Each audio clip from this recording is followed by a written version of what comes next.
Bonjour à tous et merci de nous rejoindre dans le cadre de l'Investir Day. Alors nous recevons aujourd'hui Laurent Néry. Laurent Néry est chez Engie, il est directeur des analyses de marché et il va nous expliquer son métier dans le négoce et l'approvisionnement en gaz dans une année qui a été particulièrement...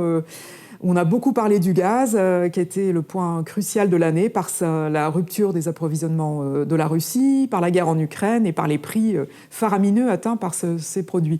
Alors Laurent, est-ce que vous pouvez nous expliquer un peu votre métier, ce que vous analysez pour les 8 millions de clients d'Engie ? Merci Cécile. Donc la gestion d'énergie, c'est en fait central au sein d'Engie, puisque Engie est à la fois un producteur d'électricité, un importateur de gaz et sert ses clients gaz et électricité en Europe, mais pas uniquement.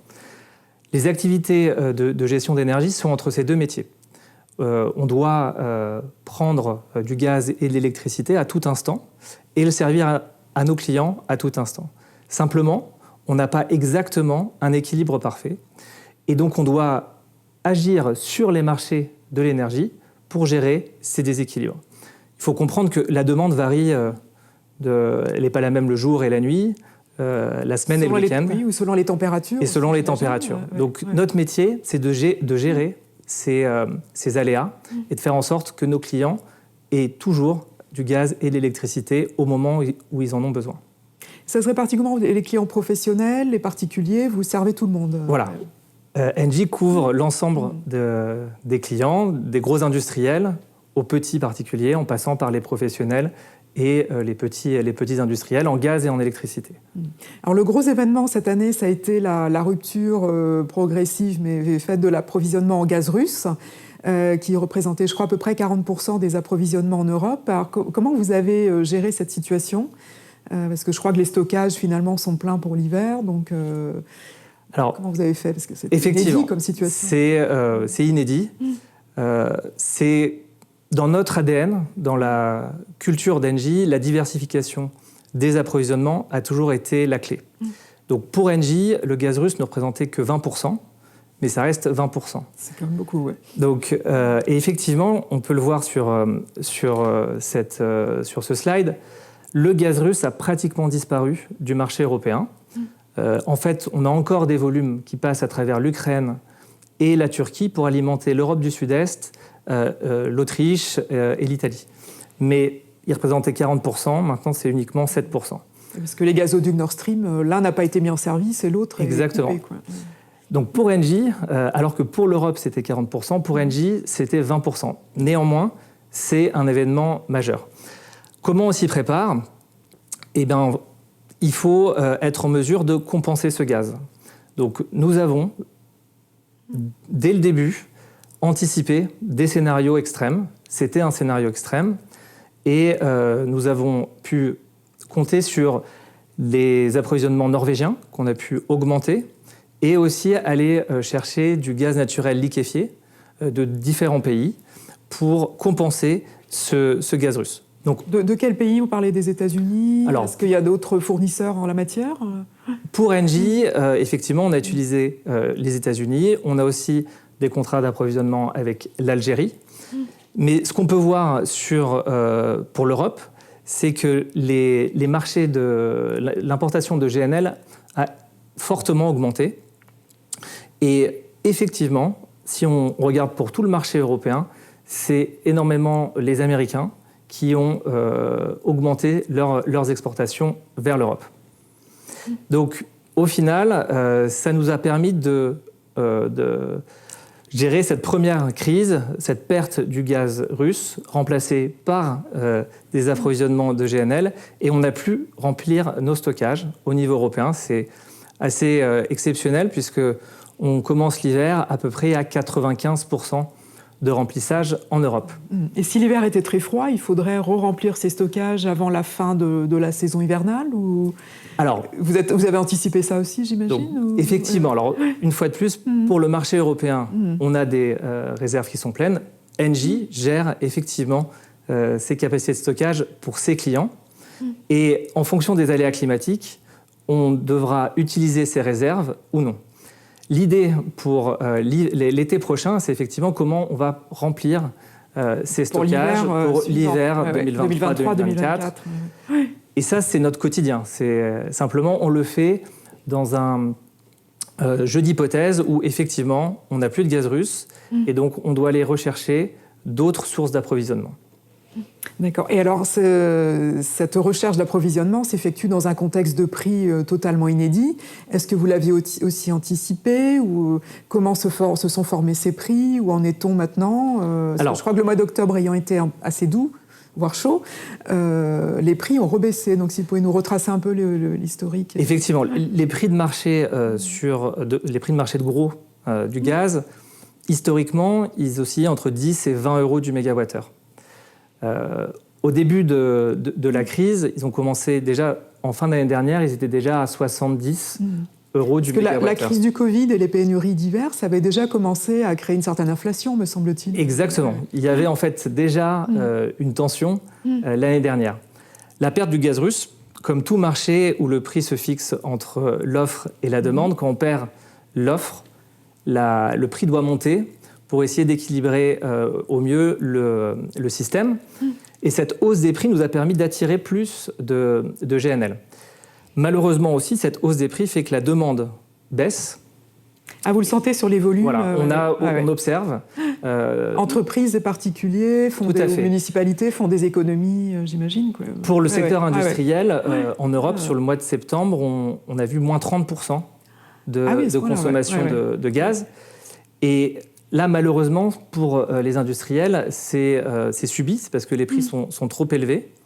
En revanche, pour les particuliers et les professionnels, on voit aussi qu'il y a une baisse de consommation et on peut espérer qu'elle est aussi liée au changement de comportement, à ce qu'on appelle la sobriété énergétique, qui est une des réponses à la crise actuelle et qui, dans la transition énergétique, sera aussi un pilier important pour permettre de mieux consommer l'énergie de manière plus efficace.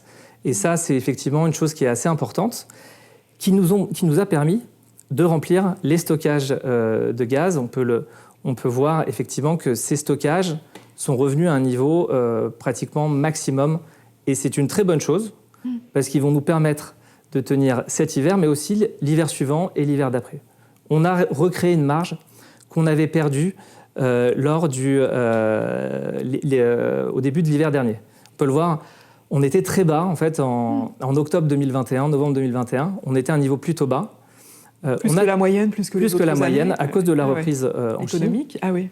Et on a réussi, par différents moyens d'action, à re-remplir ces stockages pour passer effectivement un hiver dans les meilleures conditions. On ne peut pas être mieux que ça. Après, il faudra regarder le climat et l'évolution de l'activité en Asie. D'accord. Où en est-on des prix actuellement? Parce que ça s'était, je crois, envolé au-dessus de 300 € le mégawattheure à Amsterdam. Je crois que c'est la référence. Est-ce que vous pouvez nous expliquer un petit peu? Donc effectivement, cet été, on a eu un mouvement très, très brutal. Le prix a atteint sur une journée 300 € du mégawattheure pour le gaz. On est revenu aux alentours de 100. Ah oui. Et ça vous l'aviez anticipé, qu'on passe à plus de 300 € à 300? Alors, il n'y a pas de boule de cristal. C'est toujours très difficile de savoir comment les prix vont évoluer. Simplement, dans notre métier, c'est de préparer effectivement ces différents scénarios. Donc, on avait construit effectivement des hypothèses pour se dire qu'est-ce qui se passera si jamais on n'a plus de gaz russe.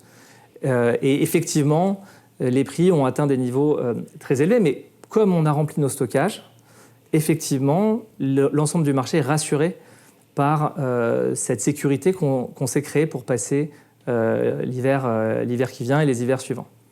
Mais bon, un gros coup de froid et les prix peuvent encore s'envoler, ou un stress sur le front russo-ukrainien, ou je sais pas. Il y a une vigilance. C'est sûr qu'on n'a plus beaucoup de marge, mais la clé aussi est dans la manière dont chacun va gérer effectivement sa consommation d'énergie. Donc réduire la température, la consigne de 23 à 21 ou 20 degrés dans son logement, ça permet de faire des économies d'énergie, donc de moins utiliser de gaz dans ces périodes de stress. D'accord. Et alors, vous achetez du gaz à prix beaucoup plus élevé que les années précédentes. Est-ce que vous répercutez automatiquement les prix d'achat sur les prix de vente faits aux clients, quoi? Pour nos clients, il y a différents types d'offres. grâce au marché financier de l'énergie, on peut proposer des prix fixes. C'est-à-dire proposer le même prix pour l'année prochaine ou l'année suivante. Effectivement, il y a un moment donné où chacun doit renouveler son contrat et on est obligé de prendre en compte les nouvelles conditions de marché. Donc effectivement, les prix de l'énergie ont augmenté, à la fois sur le marché du gaz et de l'électricité. Et nos clients sont libres après de choisir parmi nos différentes offres, celle qui leur convient le mieux. D'accord. Donc ça se verra sur la marge d'Engie ou je ne sais pas si vous répercutez la totalité de la hausse ou... On est dans une activité où en fait on gère des risques. C'est du négoce ou de la... On gère un risque de marché et effectivement on ne peut pas vendre à perte. Donc on est obligé de faire en sorte qu'avec ces prix qui sont très volatiles, d'être en mesure de gérer cette volatilité et de faire en sorte que dans notre gestion au quotidien, on continue d'alimenter nos clients au juste prix. D'accord. La Commission européenne a l'air de vouloir plafonner les prix du gaz. Alors, ça fait plusieurs semaines qu'on en parle, on ne sait pas trop où ça va pour l'instant. Quelles seraient les conséquences pour Engie ? Alors, positives, négatives Dès le début de cette crise, on a pris une position assez claire. On pense qu'effectivement, mettre un plafond sur les marchés de gros à, par exemple, 150 € du mégawattheure permettrait d'éviter la phase où on est allé jusqu'à 300 € du mégawattheure qui crée un stress sur la stabilité financière, tout en gardant à ce niveau-là la capacité d'importer du gaz naturel liquéfié, puisque cette source d'approvisionnement peut aussi aller en Asie ou dans d'autres endroits. Oui, donc il ne s'agit pas non plus de pénaliser les énergéticiens européens. Quoi.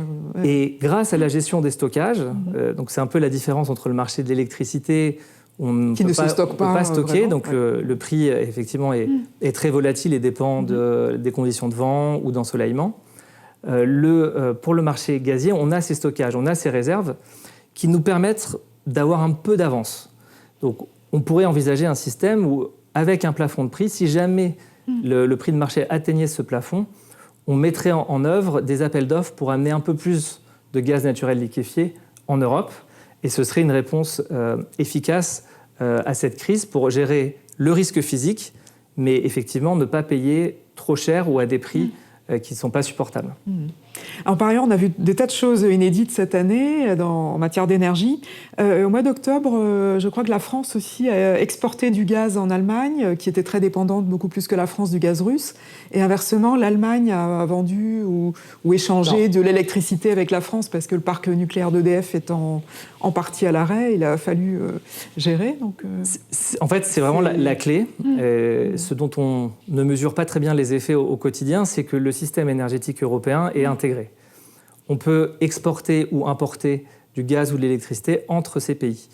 Le fait qu'on ait perdu les approvisionnements russes a généré un besoin d'importation de gaz chez des pays comme l'Allemagne ou l'Autriche. Et le fait que la France, en quelques mois, ait pu retourner les interconnexions pour permettre à la France, qui reçoit beaucoup de gaz naturel liquéfié, d'exporter vers l'Allemagne. Oui, puisque l'Allemagne n'avait pas de terminaux, je crois, spécialisés en la matière. Bon, elle est en train de s'en doter. Mais cela permet de remplir les stockages partout en Europe. Et c'est vraiment une forme de solidarité qui est vraiment importante pour relever le défi que pose cette crise énergétique. Et à l'inverse, sur l'électricité, les électrons peuvent traverser les frontières et faire en sorte d'approvisionner l'ensemble des clients européens. Et ces marchés de l'énergie nous permettent, au jour le jour, de réguler et d'envoyer au bon endroit la bonne quantité d'énergie. Donc ça, c'est très important. D'accord. Par ailleurs, cette crise russo-ukrainienne a remis l'accent aussi sur l'indépendance énergétique de l'Europe, qui passerait donc par les énergies renouvelables et leur développement un peu plus accéléré qu'actuellement. Engie, dans son plan stratégique, prévoit aussi d'accélérer son développement en la matière, électricité verte et gaz vert, avec, je crois, en accélérant la mise en service de 4 gigawatts, à peu près l'équivalent de 4 réacteurs nucléaires par an. Comment vous gérez, vous, dans votre métier, cet essor des énergies renouvelables ? Comment le gaz s'y insère ? Enfin, il y a des projets de gaz vert aussi. Alors, Cette transition énergétique, c'est la clé. Engie va même accélérer à 6 gigawatts par an à partir de 2025 jusqu'en 2030 pour atteindre 80 gigawatts de capacité renouvelable installée. Et effectivement, on a encore besoin du gaz, notamment parce qu'il permet de gérer l'intermittence qui est liée aux renouvelables. L'importance dans cette transition énergétique, c'est de faire en sorte qu'elle soit abordable aussi et qu'elle ne coûte pas trop cher. Trop cher non plus. Donc la gestion de cette flexibilité, de gérer les gros coups de vent ou l'absence de vent, les conditions très sèches qu'on peut rencontrer dans l'hydraulique, sont vraiment très, très importants. Et donc utiliser des capacités flexibles, comme le gaz, dans la production d'électricité, et verdir les usages du gaz, c'est aussi l'enjeu des prochaines années. Donc, je crois qu'Engie travaille sur l'hydrogène vert et le biométhane. Hein, tout à fait. Ouais. Il y a un autre élément qui est aussi très important, c'est qu'il y a une complexité dans cette transition énergétique et on ne peut pas dire a priori quelle va être la technologie qui va l'emporter. Oui, parce qu'on parle de stockage via l'hydrogène, par batterie. Donc il faut être le plus ouvert possible et garder toutes les options possibles, investiguer celles qui sont effectivement les moins coûteuses pour accompagner le développement des énergies renouvelables. Donc chez Engie, on a effectivement un axe stratégique très fort sur le biométhane et sur l'hydrogène vert.